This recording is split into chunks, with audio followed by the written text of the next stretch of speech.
Tribunal Superior Eleitoral, o TSE, esta semana formou maioria para deixar Bolsonaro inelegível. O julgamento tinha começado na semana anterior, com a apresentação do relatório, com a fala do Ministério Público, a defesa de Bolsonaro também já havia se pronunciado, e esta semana, finalmente, o voto do relator do caso, o ministro Benedito Gonçalves, defendeu que Bolsonaro teve um papel central em toda a agitação golpista, mas ele foi condenado principalmente por aquela reunião com embaixadores dentro do Palácio da Alvorada, em que Bolsonaro atacava o sistema eleitoral do país. Então são duas coisas: usar a máquina pública para fazer campanha fora de época e atacar o próprio sistema eleitoral, portanto atacar a Constituição do Brasil. O voto do ministro Benedito Gonçalves, que é o relator, deixa Bolsonaro inelegível por 8 anos. Depois disso, houve o voto do ministro Raul Araújo e ele tentou inocentar, tentou colocar panos quentes na atuação de Bolsonaro. Entre outras coisas, o ministro Raul Araújo apresentou o seguinte argumento: bom, o Bolsonaro fez essa agitação toda, mas no fim não houve ataque às urnas, a eleição transcorreu e o adversário dele ganhou. Esse foi o voto de um ministro, Raul Araújo, que se encontrou com Bolsonaro às escondidas no palácio, é apontado como um bolsonarista realmente. O terceiro ministro a votar, um ministro novo no TSE, Floriano de Azevedo Marques, aí deu a resposta para o Raul Araújo. Falou mais ou menos o seguinte: olha, não é porque os bombeiros conseguiram apagar o incêndio que o incêndio deixa de existir. Nesse caso, um incêndio criminoso que foi tentado pelo presidente da República. Vamos acompanhar um trecho do voto do ministro Floriano de Azevedo Marques, que foi o ponto alto do julgamento esta semana no TSE. Votar em sentido contrário seria dar uma pirueta sem ter nenhuma demonstração de que os precedentes não se aplicam por não ter a mesma fato-espécie, mesma moldura fática, e que a causa de decidir é outra. E eu não vejo como descaracterizar o precedente, com todo o respeito à defesa, com todo o respeito aos que divergem. Portanto, esse caso pode ser resolvido na estrita condição de se decalcar 2 precedentes recentes sobre os fatos que estão na AIJA. Nada mais do que isso. Bom, é claro que o Bolsonaro posou de vítima, tentou vender para os seus apoiadores a ideia de que há uma perseguição do sistema contra ele, muito parecido com o que o Trump faz nos Estados Unidos. Os apoiadores de Bolsonaro espalham a seguinte tese: ele vai ficar inelegível, ele aparece como vítima e lá na frente ele voltará mais forte ainda. Bom, eu pessoalmente não acredito nessa construção, porque o Bolsonaro não é o Lula, em vários sentidos.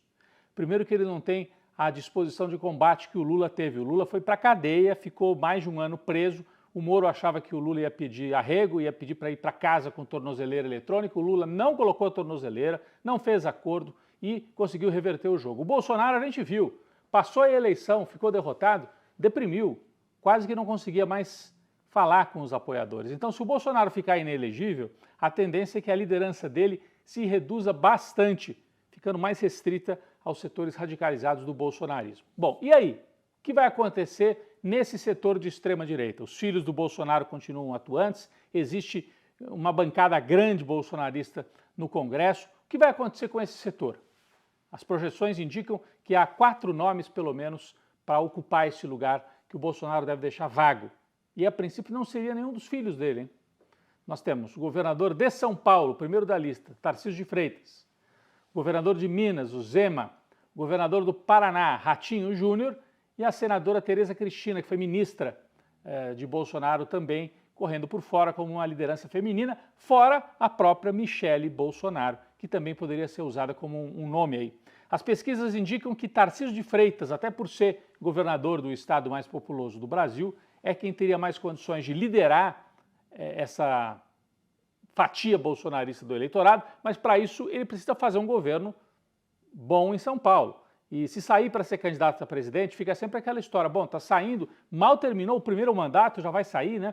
Então, isso pode pegar mal. E tem que ver o resultado das eleições municipais que acontecem no ano que vem, se o Tarcísio consegue ou não, principalmente em São Paulo capital, eleger o candidato dele, que deve ser o atual prefeito Ricardo Nunes, concorrendo contra o Boulos, que é o candidato do Lula. Então, na capital paulista, nós teremos um embate, uma prévia do que pode vir em 2026. Deixando de lado um pouquinho a política, nós temos o censo do IBGE, que foi divulgado esta semana, com atraso, né? O Brasil tradicionalmente fazia o censo nos anos redondos, né? 2000, 2010, deveria ter feito em 2020 e por várias razões não o fez.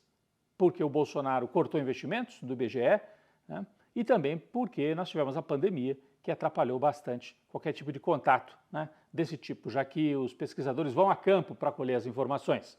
Resultado principal, e que chama a atenção, o Brasil tem 203 milhões de habitantes. As projeções, com base nos dados anteriores, indicavam que nós estaríamos com 213 milhões de habitantes. Como é que fazem essas projeções?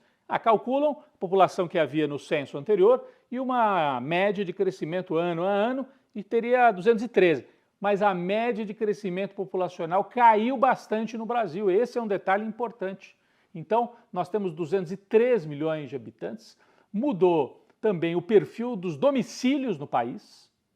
No censo anterior eram 3,31 pessoas, 3,31, né, em média, por domicílio. Agora está abaixo de 3, 2,79 por domicílio.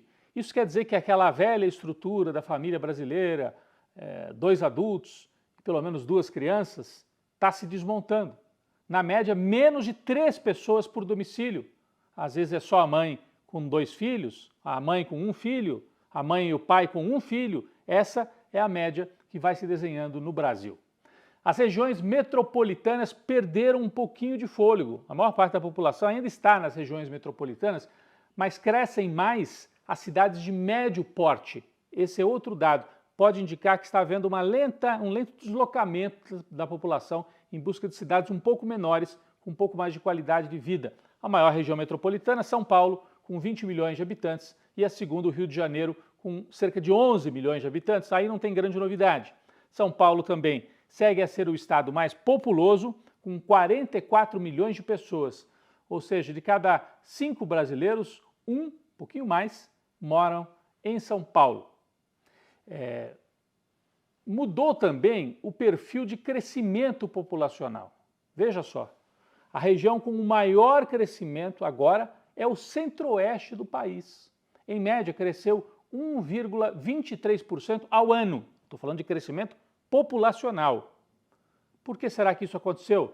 Provavelmente porque o centro-oeste é a fronteira agrícola do país, a economia, então as cidades do centro-oeste crescem acima da média brasileira. E onde tem o menor crescimento? No nordeste do país. Tem a menor taxa, abaixo da média nacional. Apenas 0,24% ao ano na média foi o crescimento populacional do Nordeste. Por quê? Provavelmente porque nesse último período a gente voltou a ter dificuldade com o emprego, o Nordeste deixou de ter programas importantes para o seu desenvolvimento e pode ter retomado uma certa migração interna no Brasil, pode ter sido retomada. Bom, isso aparece também na composição das maiores cidades brasileiras. Das 10 maiores cidades, as 2 que tiveram maior crescimento foram no Centro-Oeste. Estão no Centro-Oeste. Brasília, que chegou a quase 3 milhões de habitantes e agora é a 3ª cidade do país. E Goiânia, a 10ª cidade mais populosa do Brasil, chegou a quase 1,5 milhão de habitantes e cresceu 10% desde o último censo no Brasil. Bom, a tendência no Nordeste também nas capitais é de redução populacional. A gente observou isso em Salvador, caiu a população de um censo para o outro, caiu quase 10%, e no Recife caiu 3%. A gente só registra que o censo é fundamental para fazer política pública, para você ter uma radiografia da população e poder desenhar essas políticas. E na época do Bolsonaro foi mais uma instituição atacada, o IBGE, e com isso muita dificuldade para fazer essa coleta de dados que é fundamental para a gente entender o perfil da população brasileira.